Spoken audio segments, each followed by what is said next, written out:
Hey guys, Earl here with Earl's Cooking Show. I am in a guest kitchen tonight. We're cooking for a party, and the reason for that is I wanted to try and find out which steak people would like better without trying or knowing exactly which one I'm doing. So what I've done is I've seasoned both steaks. I've let them come to almost a room temperature. I've got a choice steak that I picked up at the marketplace. And then I've got the new Savory butcher. These are both New York strips. We're gonna cook them in cast iron, and I'm gonna use a special basting liquid on both. And then we're gonna cut them up, and we're gonna let people give them a try. So I brought my oil up to temperature, I believe, right now. And if you look at it, I've just got canola oil in here. We're about 375, 380 degrees. So what I'm gonna do is I'm gonna go ahead and hit this oil with about a quarter of a stick of butter because I want to add flavor to the oil as I'm going. So you've got that sizzling up right there. And we're going to go ahead and we're going to lay in the first steak, which is the choice steak. We're going to set that in the pan right there. And then we're going to take the Savory butcher steak and we're going to set that right in the pan right there. And we're going to cook these to about a medium rare, you guys. So it's not going to take a ton of time to cook it, but these are about inch thick. Each one of them are about 12 ounces a piece. So if you look at them, they're pretty much identical steaks. So we're going to let this start doing what it needs to do. Now, I actually have created my own marinade that I like to put on beef products because it really accentuates the flavor. And this is a recipe you can actually see on one of my other videos if you want to do it at your own home. But I'm just going to start dusting that right on top of the steak. And as this steak heats up, this is going to draw right into the meat. So I'm not wiping off all the seasoning that I had sitting there that I've been letting this rub actually marinate in. You can see as that rolls over, man, oh, that smell that comes off there, the Worcester, the seasoning, the vermouth, the brandy, all these great flavors are coming up. So I'm just going to let this sit here and I'm going to let the magic happen. Now, the magic happens in multiple different ways, right?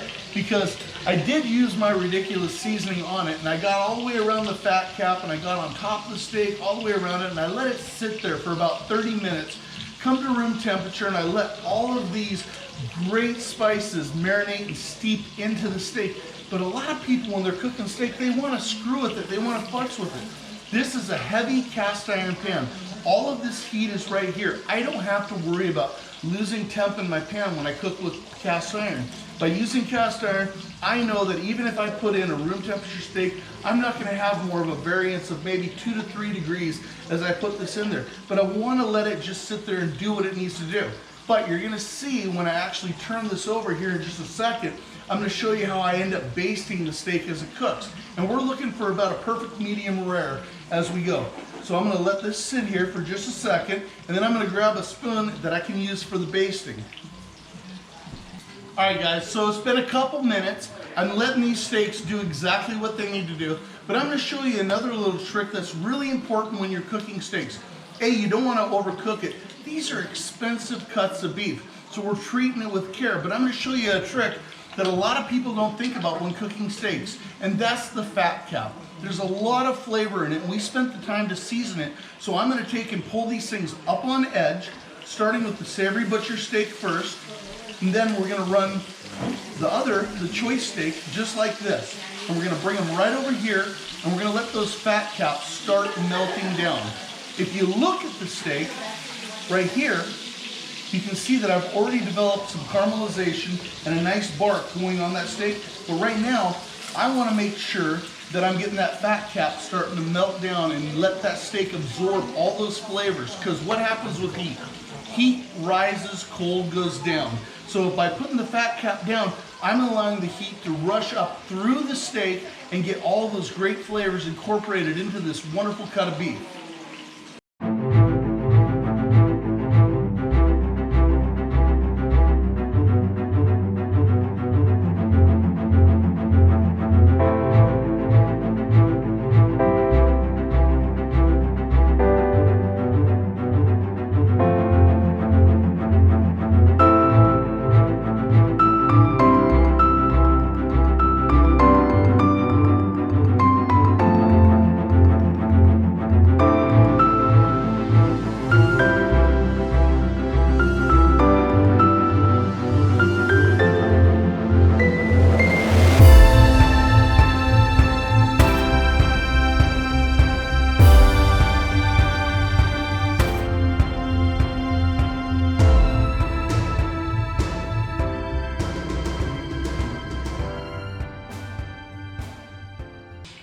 All right, you guys, so I've had these fat caps facing down on the cast iron right now for about 2.5, 3 minutes.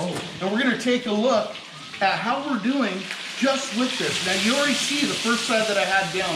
I have great caramelization on the steak, and this is that Savory butcher steak, and right here is that store-bought steak. But what you're looking for is, you see how that fat cap has started to crust up. So we're gonna go ahead and set this down right like this, and we're gonna let the magic start to happen again. But the magic doesn't happen automatically. You gotta make sure you add a little extra something special, and that's why I use this marinade, and I put that on the steak, and I'm gonna let this just start to do what it needs to do right here.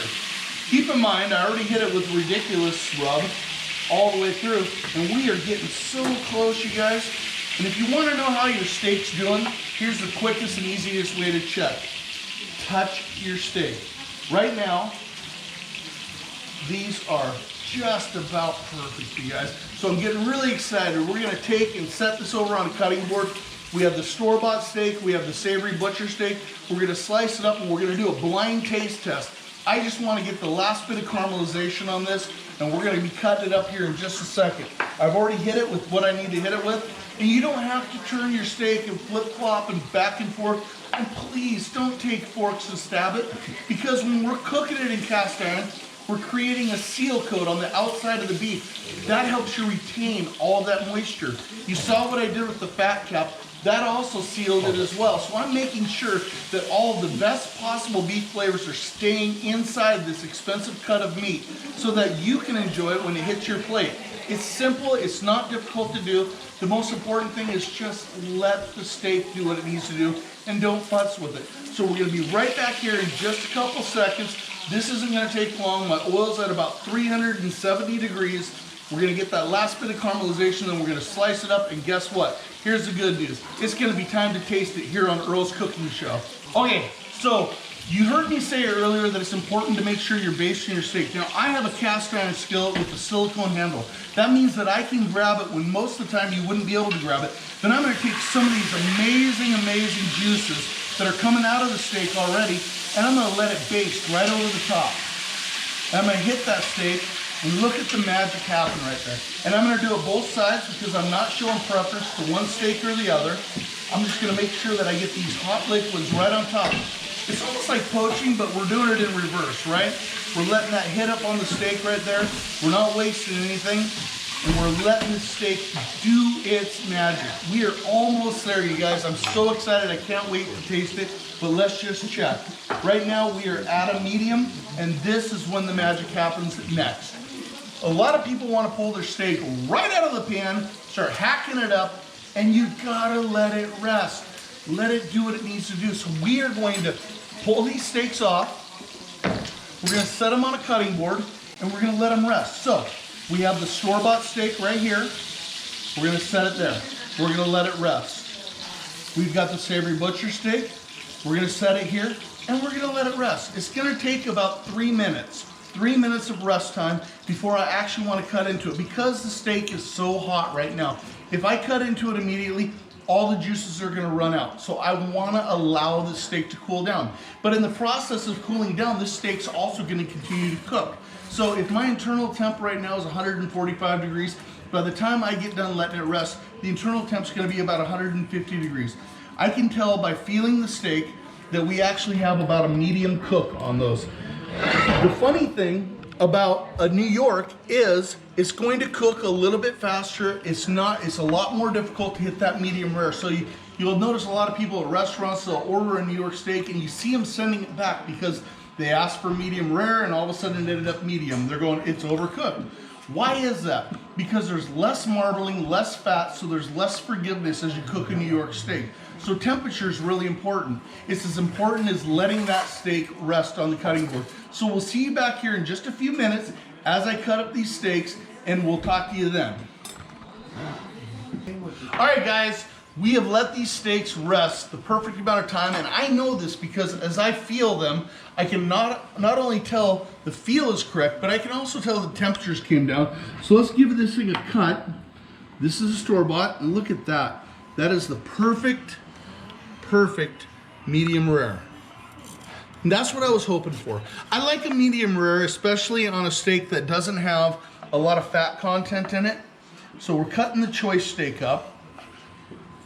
Just slicing like butter, probably because of the chef, but we're slicing that up and we're gonna get ready to let everybody taste it. This feels great. The smell coming off of it is wonderful. So we've got the choice steak right here. We've let it rest. And you know how you can tell that you've let it rest for a long enough time? Number one is I don't see a lot of juices weeping out. So let's go ahead and put this guy right here on our first taste test plate. We'll make sure we've got all of it on there so we don't mistake it. And let's move on to the Savory Butcher. Wow. It's like cutting through butter, honestly.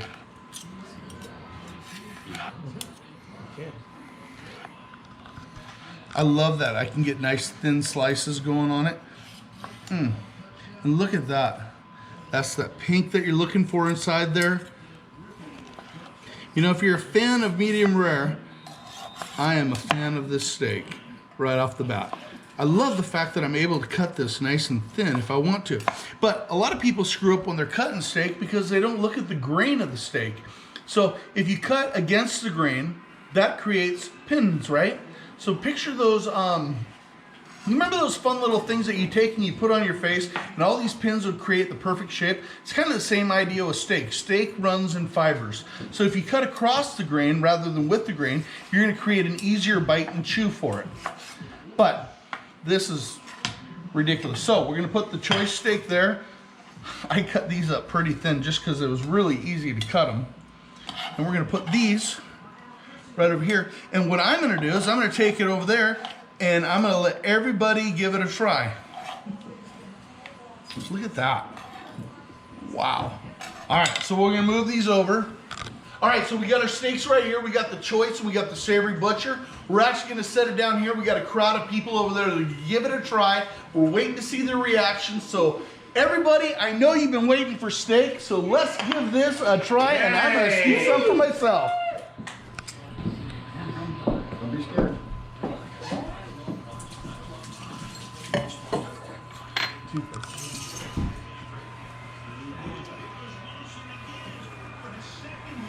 I got it backwards.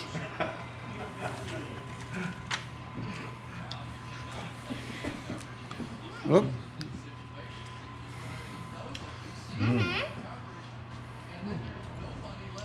Look at that. Oh, yeah. Oh my God, Savory Butcher is just a lot more tender. Okay guys, so we did the taste test comparison. We had the choice steak that we bought from the butcher down at the local supermarket, and we had the Savory Butcher New York steak. Unfortunately, the camera died as we were in it, and everybody was grabbing and stabbing and grabbing the steak. Hands down, the Savory Butcher steak blew it away. Totally different level. I'm not kidding you guys when I say you do not have to be a professional cook to cook this steak. It's almost impossible to screw up. Just cook it to the right temp that you like and you're gonna love it. Down below this video, there's gonna be a link. You can click on that. You can order your Savory Butcher chop box today. Make sure you like and subscribe, and I'll catch you next time here at Earl's Kitchen. Thanks for watching.